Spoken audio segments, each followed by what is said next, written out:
மீண்டும் அதிகரிக்கும் உணவு விலைகள் எச்சரிக்கும் முக்கிய புள்ளி. நாட்டில் அறிவிக்கப்பட்டு 15% மின்சார கட்டண உயர்வு நாடளாவிய அளவில் உணவுப் பொருட்களின் விலை உயர்வுக்கு காரணமாகிவிடும் என தேசிய நுகர்வோர் முன்னணி தலைவர் அசேல சம்பத் எச்சரிக்கை விடுத்துள்ளார். நேற்று நடைபெற்ற ஊடகவியலாளர் சந்திப்பில் வைத்து அவர் மேற்கண்டவாறு குறிப்பிட்டுள்ளார். மேலும் கருத்து தெரிவித்த அவர், மின்சாரம் பற்றிய அதிக செலவுகள் உணவு தயாரிப்பு மற்றும் விநியோக செலவுகளை நேரடியாக பாதிக்கும். இதன் விளைவாக அத்தியாவசிய பொருட்களின் விலை கடுமையாக உயரும். வாழ்க்கை செலவு ஏற்கனவே உயர்ந்துள்ள சூழலில் பல குடும்பங்கள் போஷாக்கூறுகளான உணவுகளை கொள்வனவு செய்ய முடியாத நிலைக்கு தள்ளப்பட்டுள்ளனர்.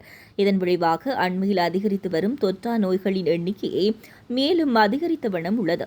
அரசாங்கம் விலை உயர்வுகளால் பொதுமக்கள் பாதிக்கப்படுவதை தடுக்க விலை கட்டுப்பாடுகள் கொண்டுவர திட்டமிட்டுள்ளதா என்பதை தெரிவிக்க வேண்டும். அரசாங்கம் உடனடியாக நடவடிக்கை எடுத்து அத்தியாவசிய பொருட்களின் விலைகளை கட்டுப்படுத்த வேண்டும். மேலும் கடந்த ஜனாதிபதி தேர்தலுக்கு முன் அரசாங்கம் அளித்த வாக்குறுதிகள் நிறைவேற்றப்படவில்லை என அவர் குற்றம் சுமத்தியுள்ளார். பொதுமக்களுக்கு இந்த விலை உயர்வு மூலமாக ஏற்பட்ட பாதிப்புகளுக்கு அரசாங்கம் விளக்கம் தர வேண்டும் என அவர் வலியுறுத்தியுள்ளார். இதுபோன்ற செய்திகளை தெரிந்து கொள்ள தடம் நியூஸ் சேனலை சப்ஸ்கிரைப் செய்து அருகிலுள்ள பெல் பட்டனை கிளிக் செய்யுங்கள். மேலும் இதுபோன்ற செய்திகளை உடனுக்குடன் தெரிந்து கொள்ள தடம் FM.com என்ற இணையதளத்தின் வாயிலாகவும் எங்களுடன் இணைந்து கொள்ளுங்கள்.